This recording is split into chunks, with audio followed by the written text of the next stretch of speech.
For me, there are two characters who are in the running for me empathising with most.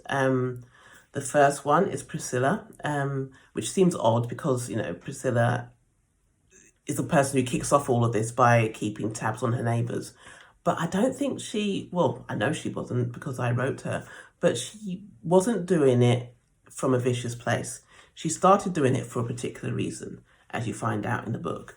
And it kind of escalates from there. She kind of gets sucked into this world of finding out what her neighbours are doing.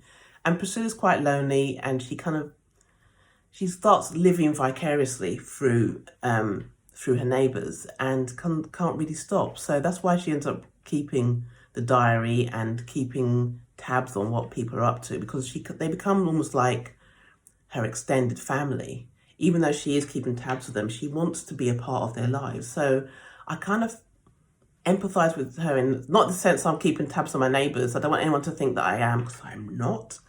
But in that sense of she wants to be a part of something else, and she kind of gets sucked into it, and she doesn't know how to extract herself. She could, but I don't think it's that easy for her once she's there, once she's in that place. And I think at some point in all our lives, we've all kind of felt like we wanted to be part of something, and if you're not part of it, you kind of almost become obsessed with becoming a part of it. So that's why I empathise with Priscilla, because I remember those feelings from parts of my past where I've kind of wanted to be a part of something so much that I start being obsessive about it. Not anymore, and it was only for a small amount of time, a long, long time ago.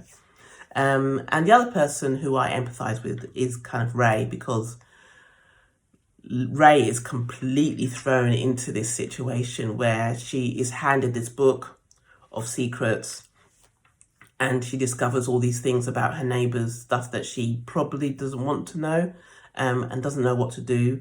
So she doesn't know whether to hand the book over to the police or to just read it and keep it, because I think most of us would be more than tempted to read it and find out if there's anything about us in there or anybody we know, and to find out what the people you're living amongst are up to. And obviously that becomes a double-edged sword for Ray, because the more she finds out, the more sort of horrified she is about what things that go on behind closed doors, or not that closed doors even.